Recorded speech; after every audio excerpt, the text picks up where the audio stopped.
Hello viewers, welcome back to our channel Walking Thoughts Nebraska. This video is a continuation of our time at St. Louis, Missouri. We are headed that building first because that's the visitor center, and we want to be able to look around and where we can go here at Forest Park, St. Louis.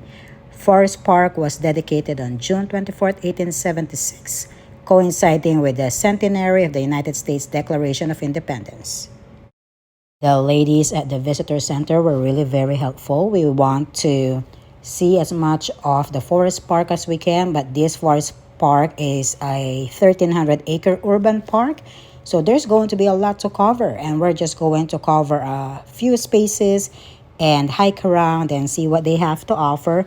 And of course, this trail, this pathway is going to go and lead us to the Natural History Museum. Upon entry, you're going to see this Thomas Jefferson statue there. They had an ongoing exhibit about the World Fair, and we're going to have that later in the video. But this is the structure of the History Museum. I think this is not natural history, it's more of a Missouri History Museum.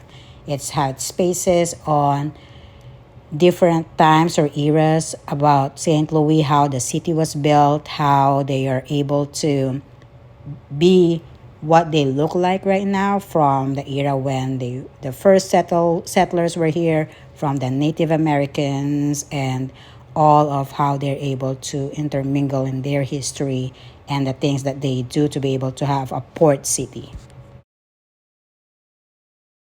Their museum website says that this is one of the most visited history museums in the nation. This looks at the history of St. Louis region from the Mississippian people up to the present day. The museum's historic building was the first national monument of Thomas Jefferson, the one that we saw just earlier, and opened to the public in 1913. This is also the site of the 1904 World's Fair, and that was one of the highlights that they had this week or that week that we went to visit. This is mainly a collection of items of what makes St. Louis St. Louis. There are a collection of over 150 years of their history. Museum or Missouri History Museum has one of the largest collections of artifacts and historical materials of any regional history museum in the country, and is committed to creating and hosting the most dynamic and engaging history exhibitions which rotate throughout the years. Part of their history here too is how they become part of the United States. And this one that I'm going to show next is a map of the United States before and after the Louisiana Purchase. And you could really see how the United States started with just the 13 states and then added because of that purchase. So there it is, this one. So that's the first part of the United States. And then after the Louisiana Purchase, then the other parts were added.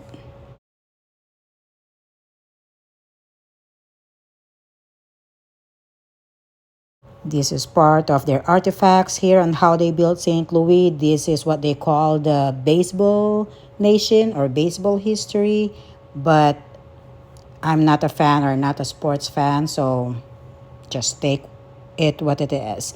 They also show here how they were able to build from a modest city to a port city. The next section now is Missouri throughout the years. It basically showed how Missouri has gradually become the suburban or the city that it is right now. So this has their vision lab. This is geared towards the kids so that they could really be a part of their history here in Missouri, St. Louis, Missouri.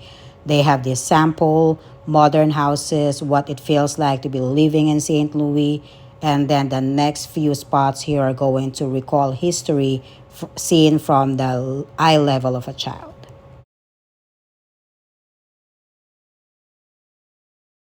From the last video we shared, and if you haven't watched the last video, then we're going to share it again. St. Louis is an independent city here in the United States. In the state of Missouri, it is located near the Mississippi and the Missouri rivers. St. Louis is the largest metropolitan area in Missouri and the second largest in Illinois. the city combined statistical area is the 20th in the United States. Now let's head to their 1904 World Fair exhibition so you could just see how they tried to make sure that it is exhibited really wonderfully. So entering this area, this is their take of what the 1904 World Fair looked like at their time. So really here in 1904, the Louisiana Purchase Exposition transformed St. Louis into a visual encyclopedia. They were able to draw about at least 19 million visitors to the city, and thousands of objects from around the world were seen here. So this one over here shows the replica of the World Fair when it first opened, and those were their numbers. They opened the gates. So basically, they selected a spot where this museum is right now, and this building was part of that World Fair, and then they put all of the artifacts here. So this was what 1904 World Fair in this area looked like, and then if it's going to change, and you're going to see how it looks like now in the present day.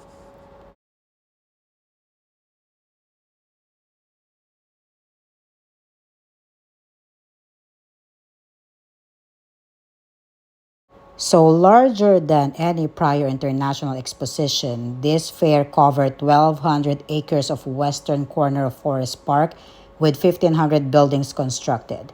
And I'm highlighting some parts of it because it has something to do with my home country, the Philippines, because they also put on the fair some people here to show how they were not as advanced as Americans were, which was a debate of some sorts at that time, or not really at that time, but during this time of how inhumane it was that they were doing that to people just to be able to show it in a world fair. These were other things that were shown in the fair, like Japanese vase, chairs, and I think at one point we also saw some of the souvenirs that they were able to preserve from that time. This is the room where they have all kept it.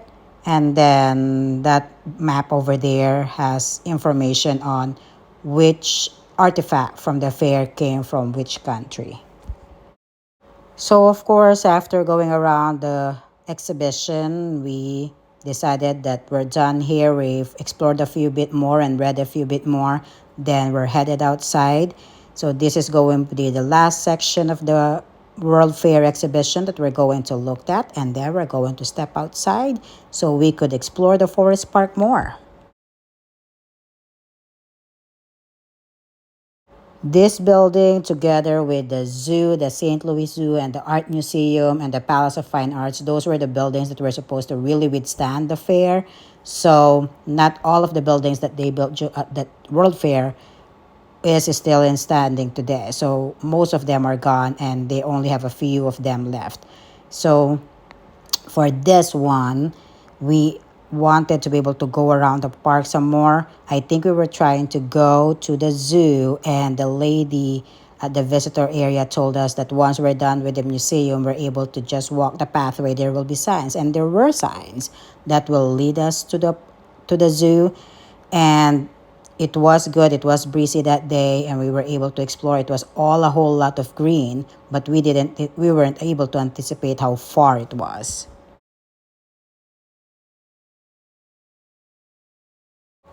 This walk now became our hike to for the day, our hike for the day, because basically we're just following the sign. We were able to see the boathouse where you could rent boats and paddle around their lake here. I think this is man-made, but maybe I'm wrong. So you're able to see it here too.